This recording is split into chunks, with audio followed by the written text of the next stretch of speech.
Good morning and welcome to Farm Factor. I'm your host, Jamie Bloom. On today's show, Kyle is at KSU's Rossville research site with Gail Stratman from FMC, talking about exciting new technology that will allow you to treat plant disease earlier in the season. Next up, Greg Akagi brings us the Kansas Soybean update. Then Duane Toews talks with Glen Tonsor. He explains why the Tyson fire earlier this year had such a big impact on the cattle market. The Kansas Farm Bureau update is next, and to wrap up, Kyle and Duane do what they do best, plain talk. It's all coming up on Farm Factor. Stay tuned. Closed captioning brought to you by Ag Promo Source. Together we grow. Learn more at agpromosource.com. Kansas Farm Bureau has served farm families and rural Kansas for more than 100 years, and we're pleased to offer new healthcare coverage choices for Kansans in 2020 through Kansas Farm Bureau health plans. No matter what stage of life you're in, we'll have options that fit your lifestyle. Plus, our network of providers is one of the largest available throughout the state of Kansas and beyond. For more information, including the different plans available, or to get a quote, visit kfbhealthplans.com. Kim Mannering with Hardy Insurance. Today we will talk about employee safety and work comp coverage. On your farm, do you ask your friends to come help? Are they considered employees or neighbors helping neighbors? Did you know that you can be held responsible just as if it's a work comp accident?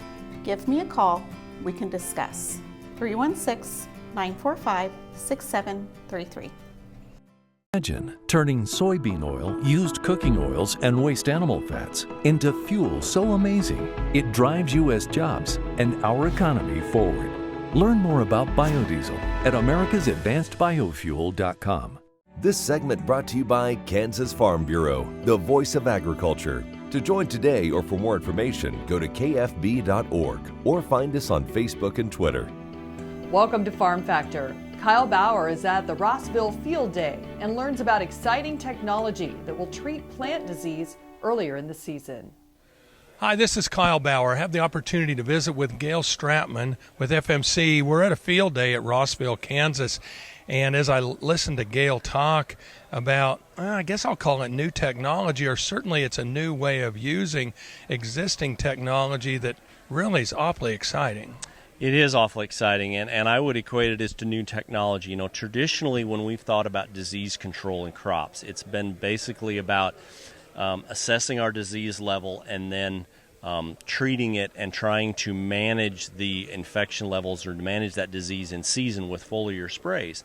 And some of the challenges that go along with that type of an application, of course, are getting the fungicide in the plant and being able to stop the disease from that standpoint. So what we're trying to do at FMC and what we're doing with this new technology and with our active ingredients is look at it a little different way. How do we get that protection in the plant early in the season and get it up into the plant and protect that season long? And so we're really looking and investigating our molecules. Flutriafol is the active ingredient we're using, but looking at that from in-furrow planting time applications, as well as using it as a flexibility for side dress or wide drop type side dress nitrogen applications in season, and seeing extremely effective results. I mean, we're seeing outstanding disease control for the major corn diseases late into the season. We're now well past the R2, R3. We're into dent on this corn, seeing outstanding control of the diseases from in-furrow applications at planting time. So it's a new way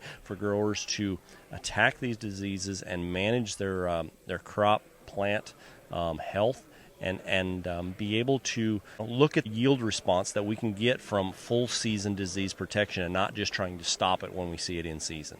Your analogy with you and I taking the aspirin or Tylenol, for me, it really brought it out and just made so much sense. Yeah, I mean, the analogy I kind of made was, you think about a Tylenol pill and you put that on your skin, And after a period of time, you're probably going to get a little bit of movement through your skin and into your bloodstream, and you'll probably be able to pick that up over time.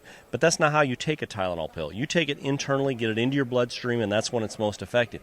That's essentially what we're doing here with flutriafol. And for disease control, is we're, instead of putting it on the leaf and trying to get it in the leaf and stop the disease, we're putting it in the corn's bloodstream. We're putting it in the roots. Let the roots pick it up, let the xylem move it, and we see very good systemic movement up through the plant throughout the growing season. And because of the residual properties and the longevity of this molecule, we see outstanding disease control from early in the season throughout late season. And it's some of the key diseases that growers fight, like gray leaf spot, northern corn leaf blight. We're seeing very good activity in the rust diseases. We're seeing, suppression of things like physoderma, anthracnose, fusarium, many stalk rot diseases that can infect plants early in the season. You really don't see them, and then you see a problem late in the season. Now we can manage those and control those before, and not let them get to be a problem for that corn grower. As we looked at the plots when you mentioned stalk rot, I thought, oh my, there's going to be some harvest issues out here because of some early fungus issues. But by doing this, it looked like there was almost none or low on that stalk, that they were going to have trouble harvesting that crop. Right. Like I said, one of the other benefits we're really seeing out of this is going to be the standability. And we're still in the process of evaluating all that. But we will, be pulling all of that together. But I really think, just based on the visuals that we're seeing out here in the field, is not only the leaf protection, but the stalk protection, the stalk integrity, and the lack of disease lesions that we're seeing in that stalk is going to really contribute to standability late in the season. We're visiting with Gail Stratman. He is with FMC. This is Kyle Bauer reporting from Rossville, Kansas. Thanks, Kyle. Be sure to come back after these messages for this week's Kansas Soybean Update. Watch Ag AM in Kansas online at agaminkansas.com. What if sustainability were synonymous with U.S. soy? If energy efficiency, water quality, and soil health help define U.S. soy's value, that future is here, the time is now. To meet end-user demands, the Soybean Checkoff is committing to sustainability that's achievable, worthwhile, and enduring. A message from the Kansas Soybean Commission, the Soybean Checkoff, progress powered by Kansas farmers. Welcome to the Western Kansas Wildlife Travel Center, right here in my hometown of Oakley, Kansas. We're the front door of Western Kansas, located on 3 main highways, I-70, US 83, and US 40. And all those roads lead to history, beautiful scenery, and adventure, no matter which direction you go. We now have an IHOP. That brand that you've trusted up and down the road in all your travels is staffed with local folks, real people just like you and me, and we're waiting on you to join us. So for fun, adventure, fuel up, fuel your body, and let's have some fun.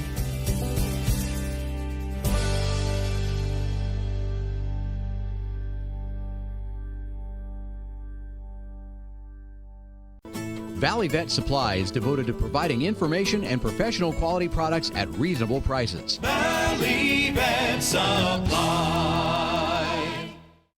This segment brought to you by the Kansas Soybean Commission, the Soybean Checkoff, progress powered by Kansas farmers.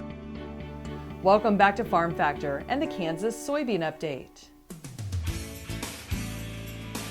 This is the Kansas Soybean Update. It's brought to you by the Kansas Soybean Commission. The Soybean Checkoff, progress powered by Kansas farmers. Ron Oldie from Palmer is joining us. He serves as the Vice Chairman of the Kansas Soybean Commission. And Ron, the Commission is requesting research and education proposals for its fiscal year 2021, which begins July 1st of next year. But the deadline to get those proposals in are coming up pretty quick. Yes, the deadline for those RFPs is coming up fast. The deadline is 15th of October, so it will be here before we know it. Ron, for the commissioners itself, when you get those ideas in, this covers a wide range of topics as far as the request for proposals, in this case for funding those proposals when they come into the commission. We as commissioners are looking for all types of alternatives to find new uses for soybean oil. And proposals can range from, the food industry, medical. We've even had proposals for Goodyear because we've got uses in the Goodyear tires. Ford uses some beans in their foam and their seats, and proposals for researchers, for all across the state. Aquaculture is another one that it's just a very wide range that we're looking for better uses to improve the profitability of the Kansas soybean farmer. And there is a process that you go through with regards to reviewing, getting a preliminary approval from the commissioners. Then that leads up to formal presentations as well. That is correct. Our meetings will be coming up probably somewhere first part of December, where all the proposals are gathered, and then we as commissioners, we sit down for it's basically 2.5 to 3 days where we sit down and we go through each proposal, and then we evaluate them, and then we decide which projects that we want to fund. And if people want more information or would like to get those forms on the request for proposals, they can go to your guys' website? Yes, they can. They can go on the website, or they can call the commission office and speak to one of the individuals there. So, yes, it's quite a process that we go through. And that website is kansassoybeans.org/forms. That is Ron Oldie from Palmer, who serves as the Vice Chairman of the Kansas Soybean Commission, who joins us on the Kansas Soybean Update. It's brought to you by the Kansas Soybean Commission. The Soybean Checkoff, progress powered by Kansas farmers. Learn more at kansassoybeans.org. For Kansas Soybeans, I'm Greg Akagi. Coming up next, Duane Toews is with Glen Tonsor, who talks about the impact the Tyson fire had on the cattle market. Sure Crop Fertilizers was started by my father, Don Sherman, and my mother, Shirley Sherman. Family business that started in the 80s. We predominantly focus on plant nutrients and what we can do to give growers better responses with the fertilizer dollars that they do, and what we can do to make those things work better for the grower. We're based out of Seneca, Kansas. We work with growers in their soil analysis to figure out what they need, and then we can put those in a blend that gives them the best results, and so that we can deliver that direct to their farm so that they have those nutrients where they need them, when they need them, and so that they can apply them in a manner that's very efficient to them and works well on their planting systems and what they're doing. Sure Crop Fertilizers has been around for a long time. We always say we're big enough to take care of everything you need, but we're small enough to do it quickly. You can get a hold of us at 1-800-635-4743. Our website is surecropfertilizers.com, and you can always email me at Corey@surecropfertilizers.com, and with any questions you have, and we're glad to answer and work with you. Kim Mannering with Hardy Insurance. Today we will talk about employee safety and work comp coverage. On your farm, do you ask your friends to come help? Are they considered employees or neighbors helping neighbors? Did you know that you can be held responsible just as if it's a work comp accident? Give me a call. We can discuss. 316-945-6733.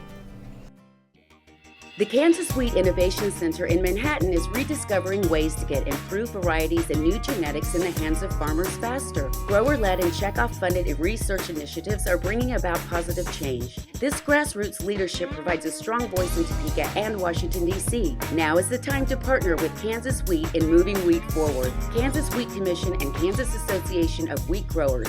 Farmers investing in their future and yours. Log on to rediscoverwheat.org.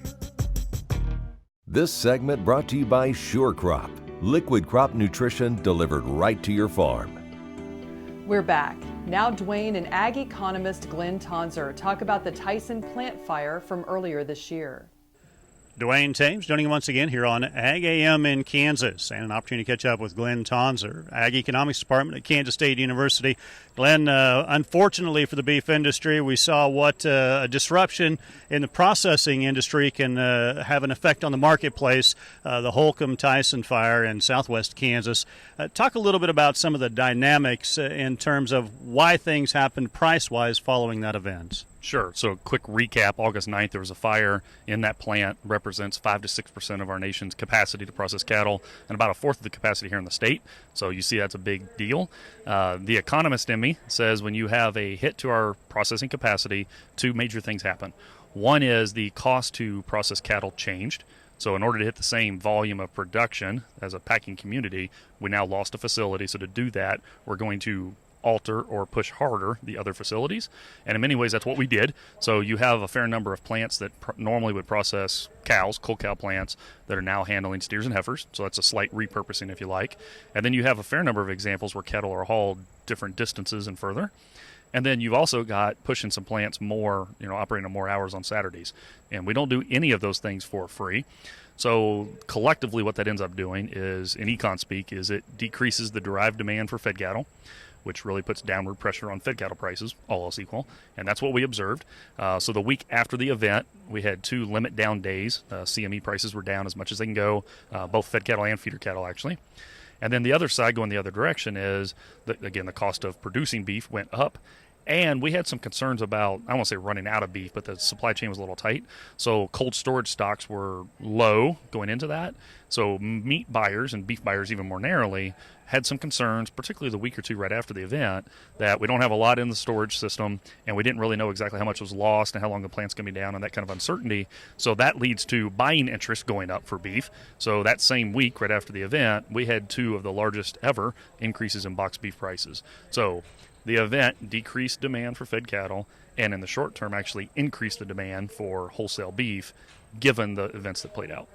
Timing-wise, it was right ahead of Labor Day weekend as far as those buying purchases, which kind of stimulated some of that as well. Very much so. And the other part, it's a complicated situation and event, and there's a lot of emotions.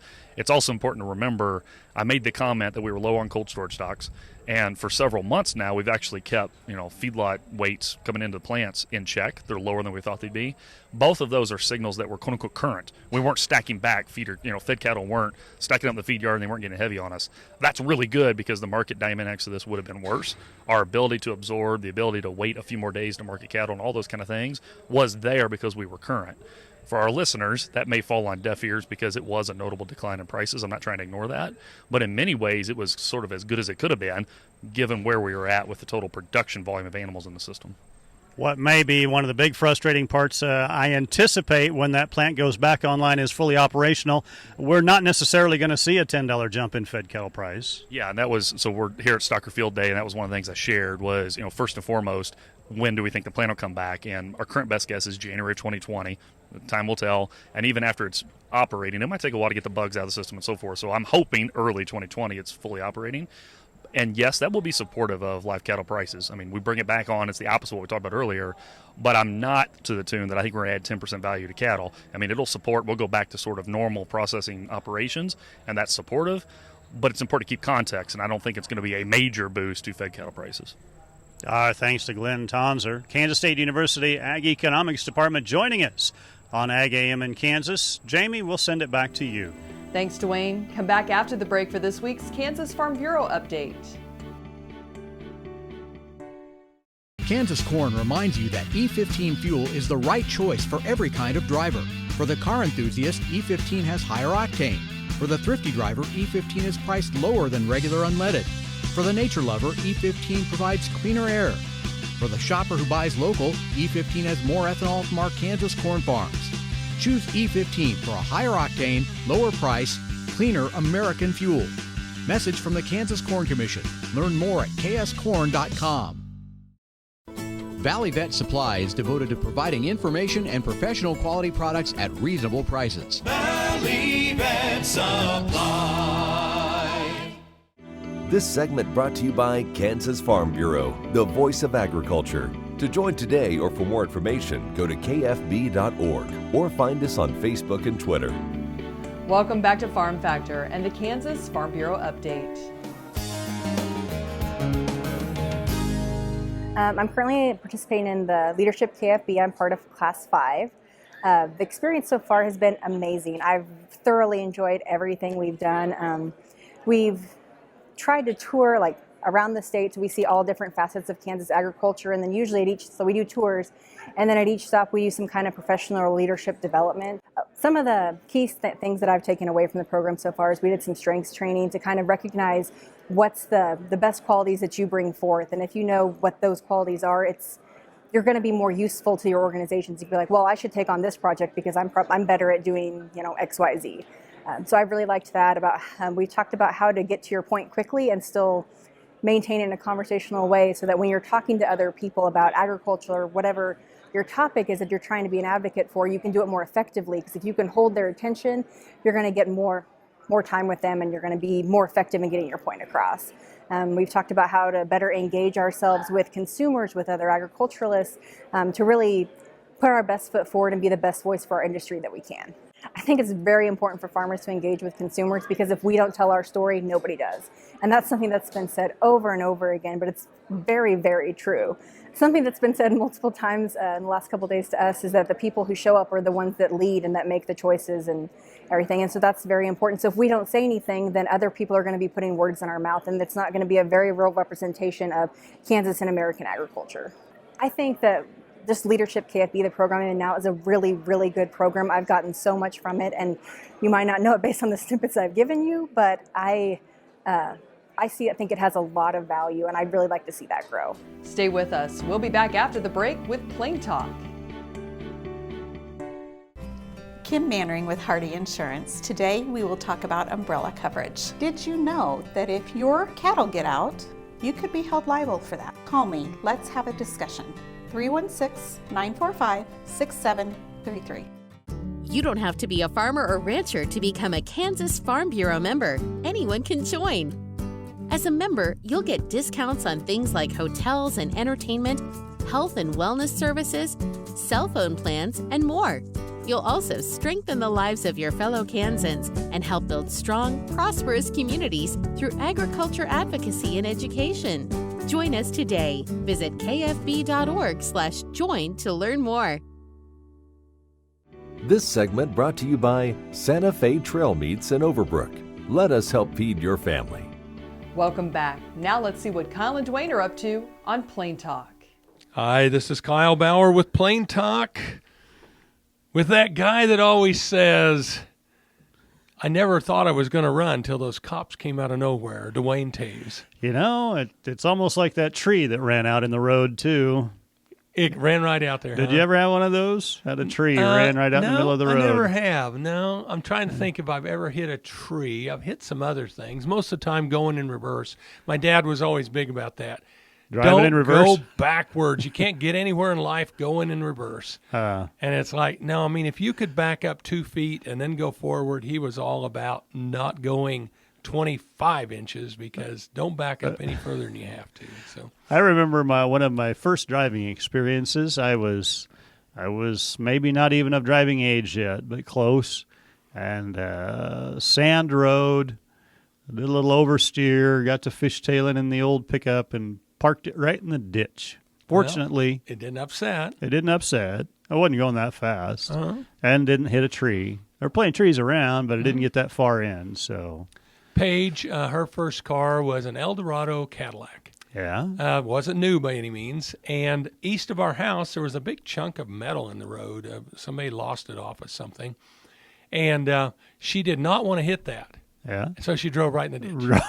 Like 90 degrees, just right in the ditch. New drivers, it happens. Yeah, exactly. She was famous for coming to me kind of in a huff on that car and going, Dad, you've got to do something about my car. This car will not go more than 65 miles an hour. I just looked at her, and then she walked off. Do you want to recant your statement? My most recent accident was in Mound Ridge, Kansas. Really? My hometown. Yeah, I'm right so proud. there in front of Mid-Kansas Co-op. What did you do? Harvest tour. While I was inside visiting with the folks about harvest, someone put this gigantic pole right off to the right side and just behind the van. Oh, so the tree didn't run out in the road. But the pole appeared. The pole, somebody put it up while I was in there, and so I got in the car, backed to my right, and poof, hit the pole. Well, the bumpers, they shouldn't even call them bumpers on cars anymore. You can't bump anything with them. No, I did. I just up. bumped it. It was just boom. And I think it was $1,084, but who's counting? Yeah, because it encompassed probably molding all the rail around both sides. Oh, yeah, I think it's a whole bumper thing. Actually, somebody else had broken that one last winter, and nobody fessed up to it. And they were able to weld the plastic. Oh, really? And so when I took it back to him this time, he said, I don't think we can weld this. Don't think I can pull that off. Yeah. Your fact or fiction question of the day, Kyle Bauer. Puppies, like humans, have 28 baby teeth. Fact or human?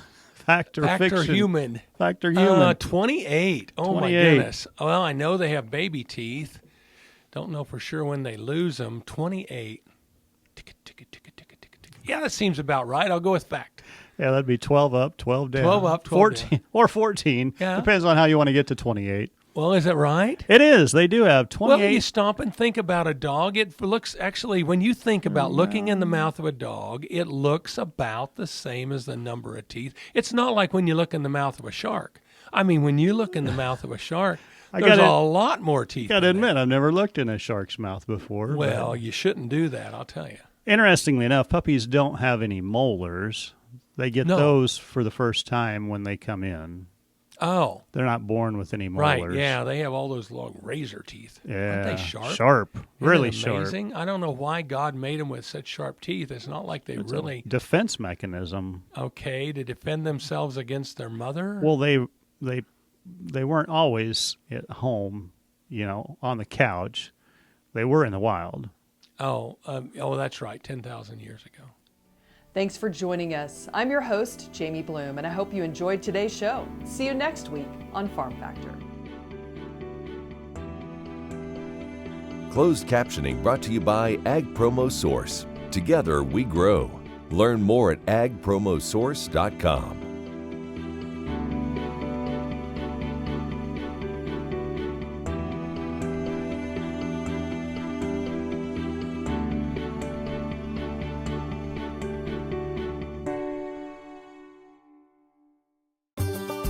Welcome to the Western Kansas Wildlife Travel Center, right here in my hometown of Oakley, Kansas. We're the front door of Western Kansas, located on 3 main highways, I-70, US 83, and US 40. And all those roads lead to history, beautiful scenery, and adventure, no matter which direction you go. We now have an IHOP. That brand that you've trusted up and down the road in all your travels is staffed with local folks, real people, just like you and me, and we're waiting on you to join us. So for fun, adventure, fuel up, fuel your body, and let's have some fun.